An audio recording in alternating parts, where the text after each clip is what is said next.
Hello friends, मैं विनायक तिंगलू आप सबका स्वागत करता हूं मेरे YouTube channel smart learning Vinayak Tinglu में। अगर आपको मेरी बनाई वीडियोस पसंद आती हैं तो प्लीज़ मेरे चैनल को लाइक, सब्सक्राइब एंड शेयर करें।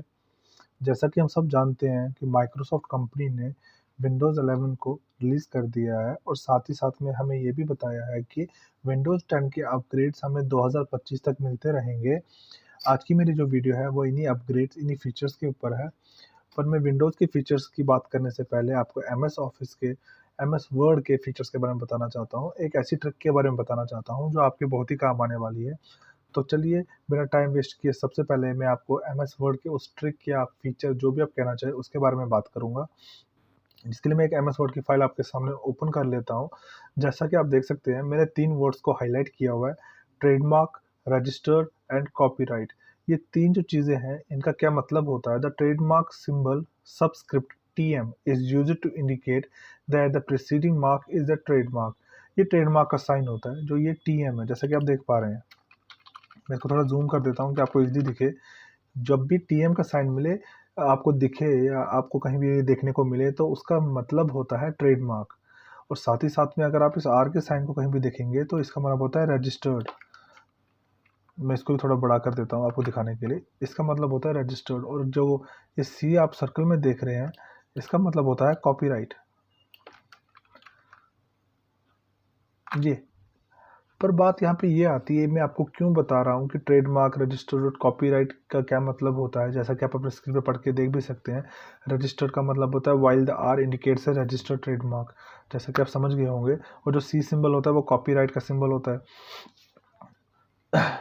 तो अब इसमें अब मैं आपको ये बात बताऊंगा, अगर आपको कभी टाइप करना पड़े और आपको उसके बीच में आपको ये ट्रेडमार्क का साइन या रजिस्टर्ड का साइन या कॉपीराइट का साइन देना पड़े तो आपके लिए एक मुश्किल बन सकती है। आप इसके लिए हार्डली क्या कर सकते हैं, आप कोशिश यही करेंगे कि इंसर्ट में जाके मुझे सिंबल्स में से कहीं ना कहीं ये मिल जाए। जैसे ये आप देख सकते हैं TM का साइन यहाँ पे मिल गया मुझे, जैसा कि आप देख पा रहे हैं। आप ऐसे सर्च करेंगे, पर आप कितनी बार इस चीज़ को सर्च करेंगे। आप हर बार तो इस चीज़ को सर्च नहीं कर सकते। जैसे इसमें आपको फिर जाके मोर पे आप जाके यहाँ से भी देख सकते हैं इनको कि कहीं ना कहीं मुझे वर्ड्स मिल जाए, जैसा कि आप देख सकते हैं। या आप यहाँ से चेंज करके एरियल में जाके ये बहुत सारे फीचर्स और ऑप्शंस आपको मिल जाते हैं। इनमें से किसी भी एक में वो हो सकता है। या तो आपको इनकी नॉलेज होनी चाहिए, आप नोइंग होने चाहिए कि ये सिंबल्स मुझे परफेक्टली कहाँ पे मिलेंगे। जैसे कॉपीराइट का साइन यहाँ पर मिल गया मुझे, देखिए ये रहा। ऐसे ही आपको मिल जाएंगे। पर ये टाइम कंज्यूमिंग प्रोसेस है, आपको इसमें ढूंढना पड़ेगा कि कौन सा साइन मुझे किस जगह पे मिलेगा। तो मैं आज आपको इसी के बारे में बताने वाला हूँ, इसकी शॉर्टकट की के बारे में बताने वाला हूँ कि आप कैसे इन तीनों चीज़ों को ईजिली अपने कीबोर्ड की मदद से टाइप कर सकते हैं। तो अगर मैं बात करूं कॉपीराइट की, तो कॉपीराइट के लिए आपको प्रेस करना पड़ता है control plus alt plus C। तो आपको रिजल्ट में मिल जाएगा control plus alt plus C, copyright का साइन, जैसे कि आप अपने स्क्रीन में देख पा रहे होंगे। सिमिलरली आपको ट्रेडमार्क का साइन चाहिए तो आप लिखेंगे control plus alt plus T। आपको ट्रेडमार्क का साइन मिल जाएगा, जैसे कि आप देख सकते हैं। सिमिलरली आपको रजिस्टर्ड का चाहिए तो same control plus alt plus registered के लिए R, आपको रजिस्टर्ड का साइन मिल जाएगा, जैसा कि आप स्क्रीन पे देख पा रहे होंगे। चलिए ये तो रही बात इन 3 साइंस की, आप इनको कैसे आप अपने कहीं पे भी आप इसका यूज़ कर सकते हैं। अब बात करते हैं विंडोज़ 10 के फीचर्स के बारे में या विंडोज़ 11 के जो भी फीचर्स अपग्रेड अभी हमारे पास आ रखे हैं। मान लीजिए कि मुझे कोई इन्फॉर्मेशन या कहीं से कोई कॉपी करके, कहीं इंटरनेट से कोई चीज़ कोई डेटा कॉपी करके लाना है। तो अब यहाँ पे मेरा जो कॉपी करने का तरीका होगा वो बहुत ही अलग होगा और मैं होप करता हूँ कि आप सब इसके बारे में जानते होंगे। अगर नहीं भी जानते होंगे तो आप जान जाएंगे। वो कॉपी करने का तरीका जो मेरा होगा वो कैसा होगा, मैं आपको बता देता हूँ। तो मैं आपको करके दिखा देता हूँ। इसके लिए मैं जैसे गूगल पे चला जाता हूँ। गूगल पे जाने के बाद में जैसे मान लीजिए मैं इस लाइन को कॉपी कर लेता हूँ। मैं इसके लिए कंट्रोल C करूँगा। ये मेरा कॉपी हो चुका है। अब इसके बाद मान लीजिए मुझे ये लाइन चाहिए, मैं इसको भी कॉपी कर लेता हूँ। तो ऑब्वियस सी बात है, अगर मैंने पहले इसको कॉपी किया था, अब मैं इसको कर रहा हूँ, तो जो मेरा प्रीवियस कॉपी किया हुआ था, पेस्ट करने पे मुझे वो ये मिलेगा, ना कि वो। मैं और थोड़ी एग्जांपल्स के और पे और कुछ और ले लेता हूँ, जैसे कि इसको ले लेते हैं। जैसे कि मैंने इन तीनों को कॉपी कर लिया है। अब मैं जब एम एस वर्ड की फाइल में जाऊँगा या कहीं पे भी जहाँ आप जाना चाहें, तो मैं अगर कंट्रोल वी करूँगा तो मुझे वही मिलेगा जो मैंने रिसेंटली कॉपी या कट किया होगा। पर अगर मुझे ये तीनों की ज़रूरत होगी तो ऐसी सिचुएशन में हम क्या करेंगे? ऐसी सिचुएशन में मैं आपको एक की के बारे में बताना चाहूँगा, जो है कि विंडो की प्लस वी। जैसे आप विंडो की प्लस वी को प्रेस करेंगे तो आपके सामने क्लिपबोर्ड खुल के आ जाएगा, जिसमें आपने जितनी भी चीज़ें कॉपी की होंगी वो आपके सामने आ जाएंगी। जैसे कि देखिए, मैंने ये आपके सामने कॉपी किया था, तो मुझे वही मिल चुका है। अब मुझे अगर इसकी ज़रूरत है, मैं इसको क्लिक करूँगा, मेरे सामने ये आ जाएगा। उसके बाद अगर मुझे दूसरे की ज़रूरत है, मैं फिर से इसको यही सेम प्रोसेस में कॉपी करूँगा, इसको लाऊँगा तो ये आ जाएगा। तो ये इसी तरीके से चलता रहेगा। तो आई होप आपको ये मेरी बात समझ आ गई होगी। विंडो की प्लस वी के प्रेस करने का एक फीचर तो मैं आपको बता चुका हूँ, एक बेनिफिट तो मैं आपको बता चुका हूँ। साथ ही साथ में मैं आपको इसका एक और बेनिफिट बताऊंगा। इसके लिए आपने विंडो की को प्रेस करते हुए फिर से वी को प्रेस करना है। जैसे आप इसको प्रेस करेंगे तो आप देख पाएंगे आपके पास एक ऐसी चीज़ आ चुकी है जो पहले आपने कभी भी अपनी विंडोज़ में नहीं देखा होगा। इसमें इमोजीज जो हैं वो आ चुके हैं। ये फीचर हमें मिल चुका है जिनका यूज़ हम कर सकते हैं। अब देखिए, ये हमारे आज तक सिर्फ मोबाइल स्मार्टफोन्स में हुआ करता था, पर अब ये पीसी में भी आ चुका है, जिनका आप यूज़ कर सकते हैं। चाहे आप कोई भी ले लीजिए, मुझे तो यही लगता है इसमें मोबाइल से ज़्यादा ही होंगे, मोबाइल से कम तो बिल्कुल भी नहीं है। आप चाहे तो यहाँ से रिसेंट जो मैंने लिए होंगे, ये मैंने लिए तो नहीं है, इन्होंने ऐसे दिखा दिए हैं, आप यहाँ से भी देख सकते हैं। और साथ ही साथ में यहाँ पे आपको ऐसे इमोजीज भी मिल जाएंगे, जैसा कि आप देख सकते हैं। साथ में बैलून का कुछ दिखा रहे हैं। देखिए, आपके सामने कितने सारे इमोजीज आ चुके हैं। और ये ऐसा नहीं है कि आप सिर्फ एम एस वर्ड में इनका यूज़ कर सकते हो, आप इनका यूज़ कहीं पे भी कर सकते हैं। मैं आपको करके दिखा देता हूँ। तो देखिए, मैं इनमें से किसी एक इमोजी को ले लेता हूँ, जैसे इसको, इसको और इसको। तो आप देख पाएंगे ये मेरे स्क्रीन पे आ चुके हैं।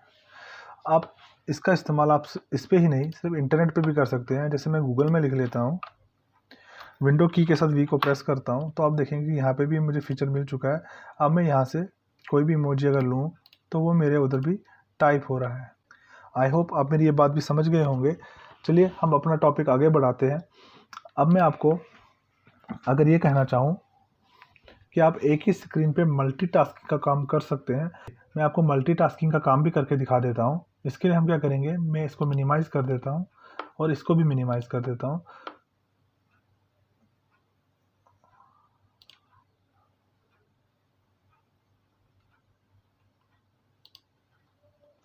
जैसा कि आप स्क्रीन पे देख पा रहे होंगे। अब मैं चाहता हूँ कि मेरे पास एक स्क्रीन और हो जिस पे मैं काम कर सकूँ। तो उसके लिए आप क्या करेंगे, एक स्पेयर स्क्रीन डेस्कटॉप लेने के लिए हम विंडो प्लस टैब की को प्रेस करेंगे। जैसे आप इसको प्रेस करेंगे,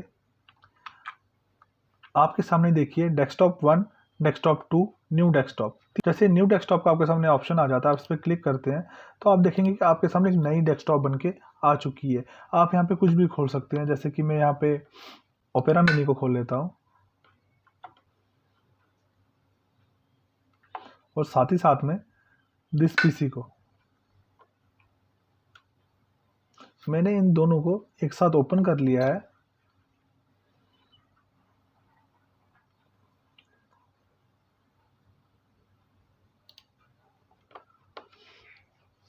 जैसा कि आप स्क्रीन पे देख पा रहे होंगे। अब देख लीजिए, ये दोनों मेरे हिसाब से एडजस्ट हो गए हैं। इनको थोड़ा मैं सिमिलर ना लगे इसलिए थोड़ा चेंज कर देता हूँ। देखिए, अब तो मेरे सामने दो डेस्कटॉप बन के आ चुके हैं। जैसे कि मैं आपको दिखा सकता हूँ, विंडो टैब की को जैसे ही मैं प्रेस करता हूँ, अगर मैं डेस्कटॉप 1 पे जाऊँगा तो मेरे सामने ये चीज़ आती है, और अगर मैं डेस्कटॉप 2 पे जाना चाहूँगा तो मेरे सामने ये चीज़ आती है। मतलब मेरे ही एक ही पीसी पे मुझे दो डेस्कटॉप स्क्रीन्स मिल चुकी हैं। आप चाहे तो ऐसी 10 बना सकते हैं। अब बात यहाँ पे ये आती है, अब बार बार मैं यहाँ से जाके तो उसको चेंज करता रहूँगा नहीं कि विंडो और टैब की को प्रेस करूँगा फिर डेस्कटॉप 1 डेस्कटॉप 2 पे जाऊँगा। इसका जो सबसे आसान तरीका होता है वो ये है कि आपको अपने कीबोर्ड पे कंट्रोल की प्लस विंडोज़ की प्लस एरो की। एरो की कौन सी की होती है? कंट्रोल की प्लस विंडोज़ की प्लस एरो की, ये कौन सी की होती है? जो आपके लेफ्ट राइट साथ में अप एंड डाउन की जो कीज़ होती हैं, ये वो कीज़ होती हैं, आपको इनका यूज़ करना पड़ता है। तो मैं आपको करके दिखा देता हूँ। जैसे आप कंट्रोल प्लस विंडो की को प्रेस करते हुए लेफ्ट राइट पे क्लिक करेंगे तो आप देख पाएंगे, जैसा कि मैं कर रहा हूँ, ये स्लाइड करते हुए डेस्कटॉप की जितनी भी मेरी स्क्रीन है उन पर जाएगा। जैसे मैं फर्स्ट स्क्रीन पे आ गया, ये सेकंड पे आ गया। अगर मैं ऐसे 10 बनाऊंगा तो ये 10 पे घूमती रहेंगी। अब रही बात, अगर इनमें से मुझे कोई एक चाहिए, मान लीजिए मुझे यही वाली चाहिए और मुझे ये वाली नहीं चाहिए, मैं तो इसको सिंपली यहाँ से जाके बंद कर सकता हूँ। जैसे कि इधर क्रॉस पे क्लिक करूँगा, ये बंद हो जाएगी। ऐसी अगर 10 होंगी या 8 होंगी या 7 होंगी तो उस वक्त मैं क्या करूँगा, वन बाय वन इनको तो क्रॉस पे क्लिक करके क्लोज नहीं करूँगा। उस टाइम पे आप कंट्रोल की प्लस विंडो की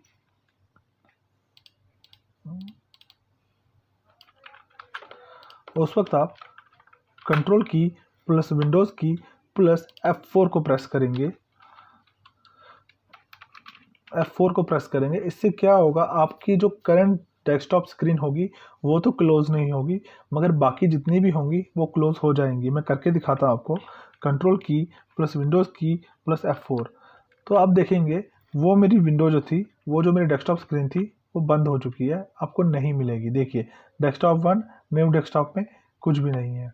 आई होप आपको मेरी बनाई हुई वीडियो पसंद आई। अगर आई है तो मैं आपसे रिक्वेस्ट करता हूँ कि लाइक, सब्सक्राइब एंड शेयर करें। Thanks for watching the video.